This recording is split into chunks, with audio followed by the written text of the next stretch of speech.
మీ belt size పెరుగుతుంది అంటే మీ belly fat పెరుగుతుంది. అంటే మీ పొట్ట పెరుగుతుంది. మీ పొట్ట పెరుగుతుంది అంటే మీకు చాలా కష్టం రాబోయే రోజుల్లో బెడ్‌రూమ్‌లో ఇబ్బంది అవుతుంది. ఇది వేలాది మంది ప్రాబ్లము ఆల్ ఓవర్ ఇండియా ఈ ప్రాబ్లమ్ వస్తుంది. ఒబేసిటీ కూడా అంటారు. కానీ మనం మాట్లాడేదేంటంటే నార్మల్ పొట్టలు ఎవరికైతే వస్తాయో హెల్తీగా కనిపిస్తారు కానీ పొట్ట ఉంటుంది వాళ్ళ గురించి. ఎందుకంటే ఈ పొట్ట ఏదైతే ఉంటుందో అక్కడ ఫ్యాట్ అక్యుములేట్ అవుతుంది. ఇందులో లాజిక్ ఏంటంటే టెక్నికల్ మాట ఏంటంటే ఫ్యాట్ ఏదైతే ఉంటుందో అది అక్యుములేట్ అవుతుంది కింద. అంటే జమ అవుతుంది. ఆ ఫ్యాట్ అక్కడ మనకు ఈస్ట్రోజన్‌లో కన్వర్ట్ అవుతుంది. ఈ ఈస్ట్రోజన్ ఫీమేల్ హార్మోన్. ఈ ఈస్ట్రోజన్ ఫీమేల్ హార్మోన్.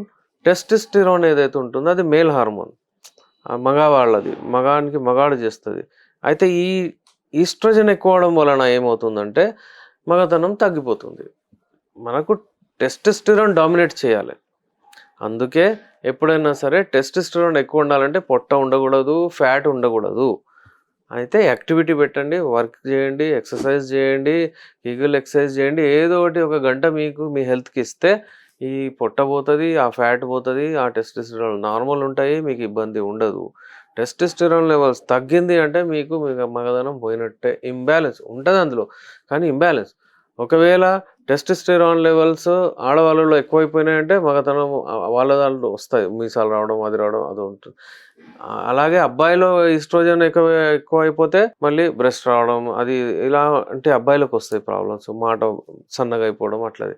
సో, ఈ చేంజెస్ వస్తే మీరు డెఫినెట్‌లీ గమనించండి.